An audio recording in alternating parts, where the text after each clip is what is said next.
All right, Atessa, thanks so much for being on the Friends with Wheels podcast. I appreciate it. My first question that I have for you is, just tell the audience a little bit about yourself and how you started in the work that you do today. Yeah, absolutely. So I live in Orange County, California. I like to call myself an OG surfer girl. I've been in the ocean since I was 13 years old. I have four kids, which are my whole life, and a really big family who I'm lucky enough to have a lot of them live close to me. So when we talk about how I got started in this business, I really have to credit my family.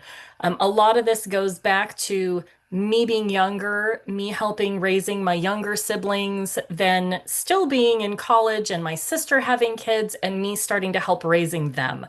I started giving them what they affectionately called the life talks.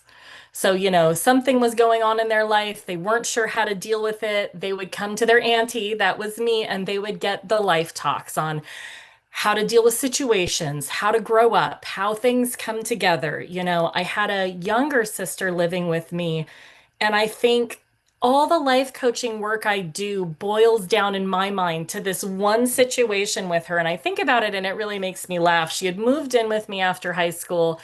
She wasn't ready to live in the dorms and she was miserable. She would tell me why her life sucks and why she was unhappy.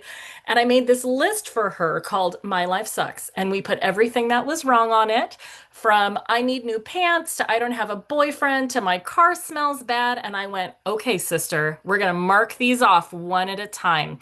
And we did. 2 years later, I remember looking at that list with her. I wish she would have kept it, but it was, over 20 years ago at this point. And everything was marked off. And anytime something is wrong, you feel miserable, I'm out of control, I don't like this, we go back to making that list. And when you work with me as a life coach, that is exactly what happens. We will go through exactly how you're feeling in your life. Let's make a list. Let's strategize. How are we going to attack this? What are our goals for resolution? So on and so forth. And nothing makes me happier than after 10 sessions looking back and going, did we make progress on your list? Same thing, different situation. Hmm. That's an incredible story. Like making lists of like, oh, what's so horrible and all that kind of stuff. And it's a fascinating story. Um, my next question is, tell me a little bit about the work that you do nowadays. Nowadays, my primary demographic, honestly, is I'd say middle-aged women. Women in my age range. I certainly do talk to everybody from 20s to 60s, but I think my sweet spot is really women who are in that midlife section of their lives going, I feel stuck. Maybe I didn't achieve my dreams. Maybe I don't like these patterns. Maybe I'm not happy in what I'm doing day to day. And I see that sense of hopelessness and turn it into hope. What can we do to start making changes? How can we increase your personal happiness? Because one of my biggest things is that there's no one size fits all to happiness. I think life coaching is kind of like sitting and talking to your best friend. I just happen to be a certified life coach. I just know how to give you the tools to start making those little adjustments that add up to big changes. Hmm. And how is being a life coach different from being a mental health therapist? Because I get therapy and then I talk about my what's going on with my life to my therapist. So how can you distinguish the two? That's a great question. I get that question all the time. I think I've recorded two videos on YouTube about just that subject. So, a mental health professional, and just for the record, who I think is so, so important, I have seen counselors through my entire life. They will help you deal with a lot of deep-seated emotional issues you have. So if you're dealing with, issues with past relationships, issues with your parents, maybe attachment disorders, if you have any kind of trauma in your past, PTSD, things like that, where you really need a medical professional to walk you through that healing process. A life coach isn't going to deal with that. A life coach is really going to sit down and game plan with you about how to take next steps to improve your current situation. So it's not so much of an emotional healing journey, it's more of an actionable journey. So if you hate your day job and you really wish you were, running an Etsy shop making jewelry, I'm going to go, well, how do we get you there? How do we get that first step? How do we research the class. How do we find the budget for it? How do we figure out how to get your tools? Let me help you start your small business and figure out your name and manage your marketing, right? Like, so I'm going to help you with anything actionable you want to do, your goals for your life, not so much the emotional trauma. Does that make sense? Yeah, it does make sense. I've had a lot of guests on and they're mental health therapists and they're like, I was once in marketing or I was once in corporate, but it didn't really feel right. So I could see the similarities in that sort of life coach space. Yeah. Yeah, 100%. And I myself was also in corporate America once, and that feeling of it didn't feel right and they changed their career, I'm cheering for them. Good for them, because it's easy to get stuck in that place of misery. To change your whole career and pursue a passion, amazing. Love to Yeah. hear it. Yes, it is. So what sort of modalities do you use as a life coach? Because in mental health therapy, there's like EMDR, there's like somatic work but a life coach, it's totally different. So what do you use? We just talk. So there's, we will talk a lot about happiness. I can definitely recommend books or podcasts to people to listen to. The Dennis Prager book, Happiness is a Serious Problem, I think changed my life 10 years ago. It's just one of these things that people get so bottled up in their own head about thinking about what's true. They decide they have limitations in their life. They decide that they can't do something. And sometimes you need somebody there to go, hey, that's not true.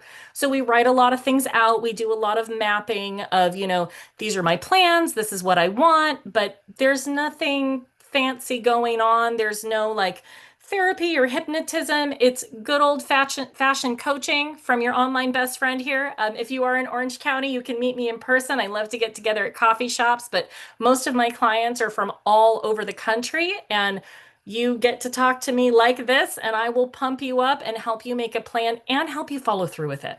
And how do you as a life coach make sort of conversations with clients more authentic? And because to me, what I sort of read from that is there's a lot. It's like meeting someone at a bar or meeting someone kind of like meeting people where they are, I guess.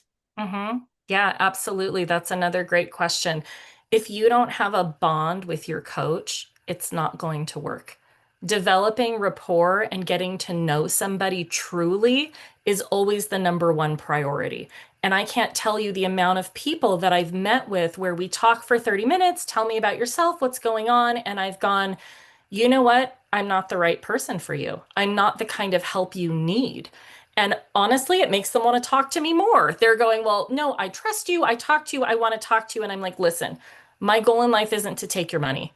That's not what's going on here. My goal in life is to help people. So if you don't get to know them, you're never really going to understand where they are in their life and how they need to reach their goals and how they're going to find their happiness. So it's essential, it's integral, and it's number one. When we do our 30-minute free consultation, I'll just talk to you. Tell me about yourself. What's going on? We'll go back and forth. It's a friendly meetup. It's like a meet and greet for a new friend. Because, like I said, I'm just your next best friend waiting to happen. Mm-hmm. How does your sort of like how you grew up and like because you're that auntie that people talk to. How does sort of that experience lend itself to what you do now as a life coach? It's a direct correlation. With me, I didn't have an active parental presence in my life. And so when my nieces were born, I was a teenager. And it was so important to me to be an adult figure in their life. And because I grew up with that hole, I love to be somebody that fills that gap for someone that goes, you know what? There's an adult I can trust, I can rely on, who knows what they're talking about, who understands me, who has my best interest at heart. I think that if I hadn't had the upbringing that I had, I wouldn't be in this situation. But I'm so invested in how people are doing and helping people. I truly feel it's my life's calling. Mm-hmm. And so, like, what have you learned in doing this kind of work? What sorts of things do you get away from talking to your clients and using that sort of ant-like relatable persona? That everybody's different. I mean, I grew up thinking that if I checked all these boxes in life, I was going to be happy, I was going to get what I want, and it is so not true. I think any adult will go, yeah, that did not work out. There's no magic formula. The more people I talk to, the more I recognize that we all go through different things, but we share the same human emotions. And you can connect to somebody even if you haven't gone through the same thing by just going, hey, this is what I've seen. This is what I've experienced. You're not alone. We may be unique, but we're not alone. Hmm. And I know a minute ago you said that you mentioned that there's a lot of books or like stuff that sort of relate to what you're doing now. Mhm. I actually talked to someone who on my show that wrote a book about this. It's called Your Higher Self by Mm. Maury Fontanez. So it talks about your higher self and kind of how you sort of aspire to be to be good at and sort of have those flip that narrative of like I'm bad or I'm this to like I can do this or I can do that. Yeah. So yeah, just wanted to plug that in there. Love that. Something I definitely need to look into. You know what I always tell my clients is you talk to yourself more than you talk to anyone else. What are you saying? That internal monologue is so important. And it's one of those things I like to get in front of. When you hear people make negative comments about themselves, like it's my favorite thing to argue. You're not Hmm. like that. You don't need to feel that way. We can change that voice in your head. Exactly. So what sorts of things are on your bucket list that you're like, I'm curious about this or I'm really want to explore this further as a life coach. Well, I'd really like to start speaking at events. So I am a public speaker at heart, and I do a lot of one-on-one coaching, and I would love to enter larger group environments. So, women's groups, moms groups, things like that, just talking about, what happens to your self-image and existentialism and how motherhood impacts us and the toll it takes on women and how to deal with that. So I would really love that to be next for me. Hmm. I also want to do that, get into the public speaking space and then sort of talk about that more. So like Yeah. what advice would you give folks that want to do that or myself even like to for public speaking, I guess, because it's never easy It's, to speak in yeah. public. It never is. I think it depends on what you're looking for. If you're looking for skill development or you're looking for opportunity. Opportunity is hard. For me, I'm reaching out to different groups, right? People don't come to me and go, hey, do you want to speak at my group? I have to go, hey, I would love to give this speech. Are you interested? Do you have events? So I think it's a lot of reaching out and marketing yourself and just seeing who's interested because these days what we have is social media. So, like, you have your Yeah. YouTube channel. I certainly have mine. I have Facebook, Instagram, TikTok, wherever you are, so people can see my voice and see what's going on. And now, of course, I'll have this podcast. Thank you again for the opportunity to do this, just so we can familiarize ourselves with us. Hmm. And for those who want to do what you're doing as a life coach, what tips advice would you give to those that want to do what you're doing? I would say get feedback from your friends right now to see how you're doing. And I know that might be a little bit of an unexpected answer. There was a time in my life when somebody had come to me who was very close to me and told me that she thought I was a poor listener. And it really took me aback. I was like, me? And she said that she felt that I was waiting for my turn to talk, and it completely changed how I viewed relationships because I took it seriously. I always take criticism seriously when it comes from someone I respect.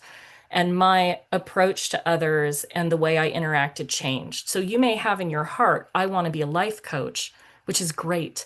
There's so many different certification programs you can look into, so many different options. But I would see if the way you present yourself and interact to people right now actually supports that goal. So you can work on other things other than a certification on the way. Hmm. Yeah, and not everybody has that sort of gift that you have where you can sort of talk to people and relate to people because not everybody's so shy, everybody's nervous that Yeah. or like, you know what I mean?